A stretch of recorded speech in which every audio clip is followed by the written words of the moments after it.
Pemain, pelatih, dan ofisial Sriwijaya FC menjalani vaksinasi COVID-19 kedua. Proses vaksinasi kembali dilakukan di Rumah Sakit Umum Daerah Palembang Bari. 5 pemain belum ikut pada vaksin kedua ini karena berada di luar kota. Mereka dijadwalkan divaksin dalam waktu dekat. Pasca vaksinasi kedua, tim medis Sriwijaya FC memastikan seluruh pemain, pelatih, dan ofisial Sriwijaya FC dalam kondisi baik. Untuk yang ditunda atau yang akan disusun, nanti direncanakan jadwalnya beberapa pemain, sekitar lebih kurang 5 orang. Mereka itu ada pemain yang baru ya, maupun pemain yang lama. Seperti itu.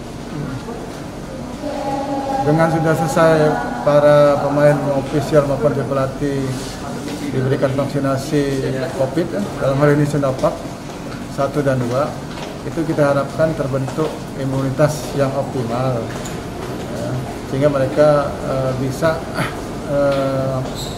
kekebalan terhadap virus corona.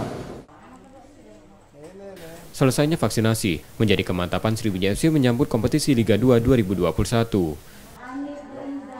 Nur Muhammad, Kompas TV, Palembang, Sumatera Selatan.